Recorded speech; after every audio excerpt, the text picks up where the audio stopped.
Hey guys, welcome back to my channel. My name is Kate, for those of you who don't know me, and I like to talk about books.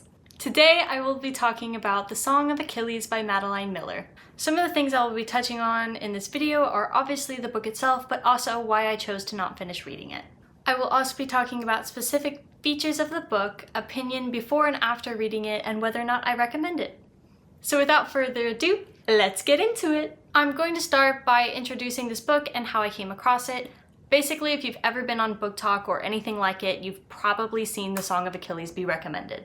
I had seen it so many times and only heard great things about it, so I thought, like, why not? And I went ahead and I bought the book, and then it sat on my shelf for 3 years because I just never read it. Now, it is another Greek retelling type of story. The only experience I have with any of this is Percy Jackson, and this is obviously nothing like Percy Jackson.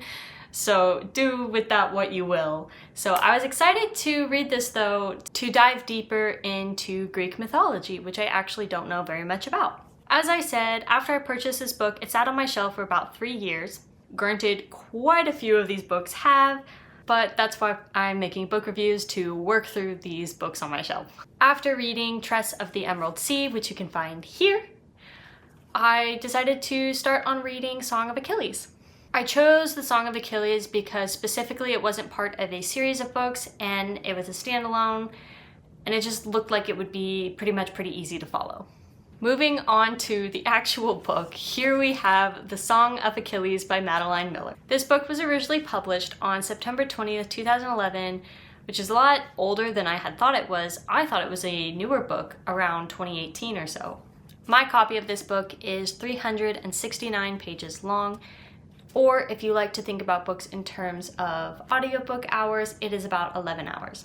It is narrated in a first-person point of view by Patroclus. Now, please don't come for me if I'm pronouncing that wrong. I'm doing my best here. In Greek mythology, my understanding is that Patroclus is Achilles' best friend of sorts. Again, I'm incredibly unfamiliar with Greek mythology, and I was hoping that this would actually teach me some things about it, which in a way I think it did. But for most sake, I'm going off of what I've read a little bit of online and in some reviews. I'm gonna go ahead and read you the blurb on the back of the book. I was going to say synopsis, but fun fact, I learned that synopsis is actually a different word for a summary, so it's not technically a summary or a synopsis. Achilles, the best of all the Greeks, son of the cruel sea goddess Thetis and the legendary king Peleus, is a strong, swift, and beautiful, irresistible to all who meet him. Patroclus is an awkward young prince exiled from his homeland after an act of shocking violence. Brought together by chance, they forge an inseparable bond despite risking the god's wrath. They are trained by the centaur Chiron in the arts of war and medicine, but when word comes that Helen of Sparta has been kidnapped, all the heroes of Greece are called upon to lay siege to Troy in her name. Seduced by the promise of a glorious destiny, Achilles joins their cause, and torn between love and fear for his friend, Patroclus follows. Little do they know that the cruel fates will test them both as never before and demand a terrible sacrifice. That is what this is about, so let's continue. Since I didn't finish this book, I can only name a handful of characters. I only read about the first 100 pages to give you a decent idea of this. Obviously, we have Patroclus because this is written in his point of view and his voice, but we also have Achilles, and then I want to mention Chiron because he was there in the end of my first 100 pages. Obviously, there's other characters such as Patroclus's parents, Achilles' parents, and so on, but I chose not to include them because they're more secondary than primary. I'm not going to get super detailed in my summary here. I'm aiming to hit major points just to give you a basic idea, but there will be spoilers. And you've already heard the book blurb anyway, so here we go. In his childhood, Patroclus ends up killing another noble boy, and instead of his father killing him, he ends up sending him into exile, and exile is living with Achilles and his father. Peleus, Achilles' father, takes in quite a few exiles and orphans, so there are many boys around Patroclus' age as he arrives there. Patroclus is pretty much depressed when he's there.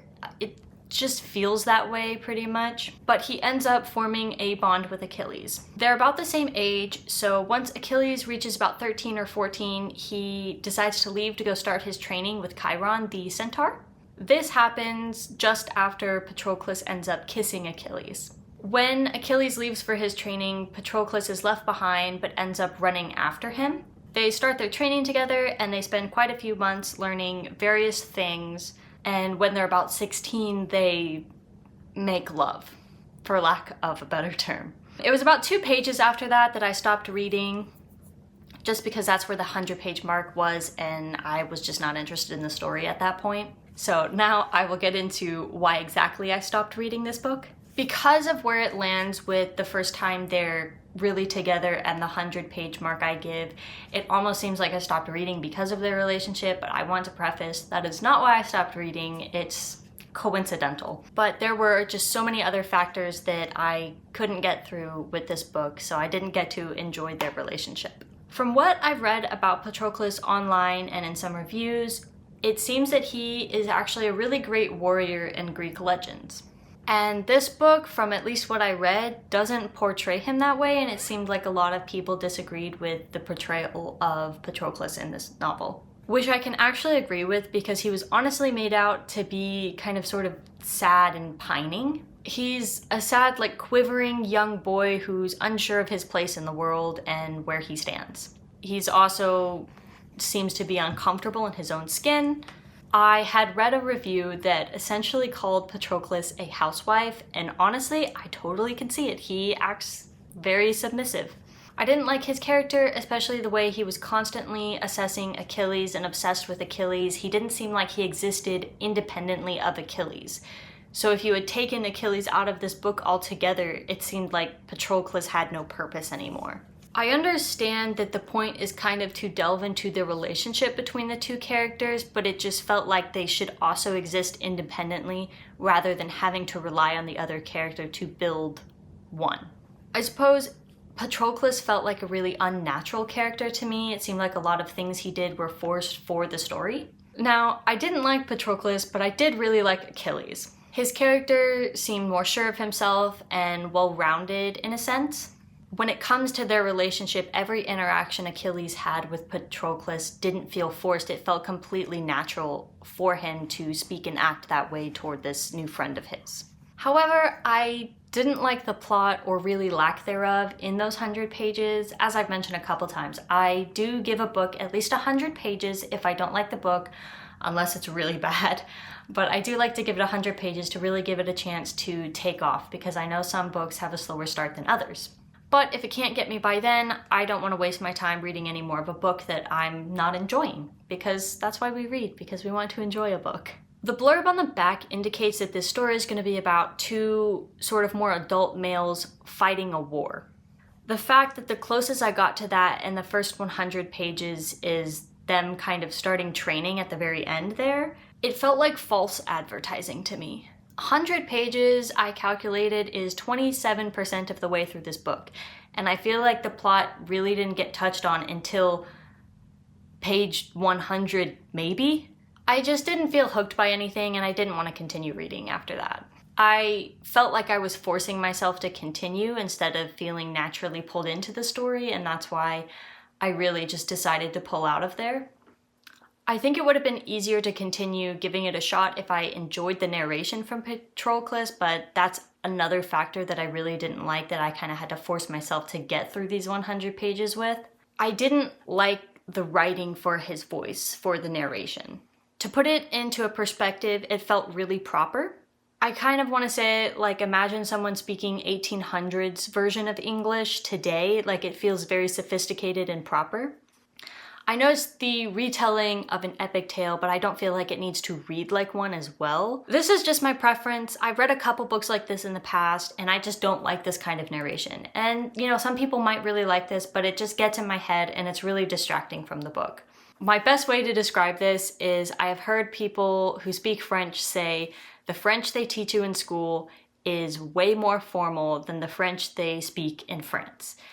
And that is kind of how I might relate this book to language. I also really quickly wanted to touch on the audiobook part of this novel. I did read mine as a physical copy, but I feel some people might also want to know about the audiobook, because I know a lot of people don't have time to just sit and read and like to stack it onto other habits like dishes or cleaning. But I did go ahead and listen to the 5-minute sample of it on Audible so I could give a quick opinion on it. It is 11 hours long and is narrated by Fraser Douglas. He seems to be a British narrator, and I wasn't a big fan just because it was slow and kind of an older voice is what it sounded like. It was one that felt like I would have to get used to the narrator before really enjoying the book, but not one that I would directly shy away from forever. It's just one I would be more cautious of personally. But go ahead and give that a sample on Audible if you're unsure of it. That way you're not wasting money or credit on something you might not want to listen to. In the end, I had really high hopes for this book. I had seen so many good things going into it, and I had truly hoped to love it myself because I just heard so many great things and I wanted to give it a shot. But with the good, there is always a bad side, unfortunately. So for me, I think I'm gonna have to agree with some of the people who dislike this book because I happen to fall into the same boat with them. After what I read, I will say I didn't enjoy it. I think it has really great potential, and I might even be willing to give it another shot one day in the future. For now, I will simply go ahead and say it's not for me.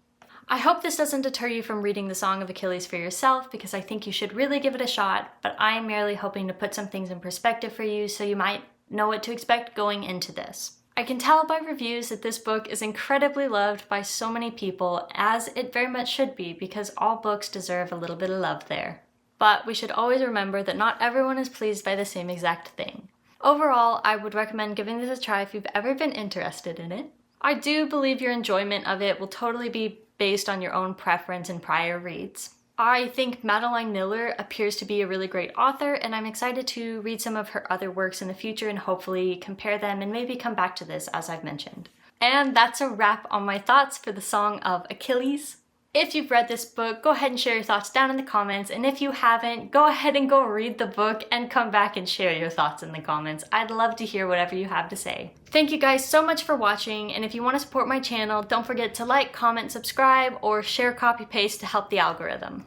Please let me know if you guys have any suggestions for future books or other things you'd like to see from me. That's it for today, but you can keep up with me on TikTok and Instagram at Kate's Culture on both platforms. And you can also check out my Goodreads to keep up with what I'm reading there and previous reviews I've posted, all of which will be linked down below in the description box. Feel free to check out my channel for content like this and more. Thanks again for watching, and I'll see you again soon. Bye!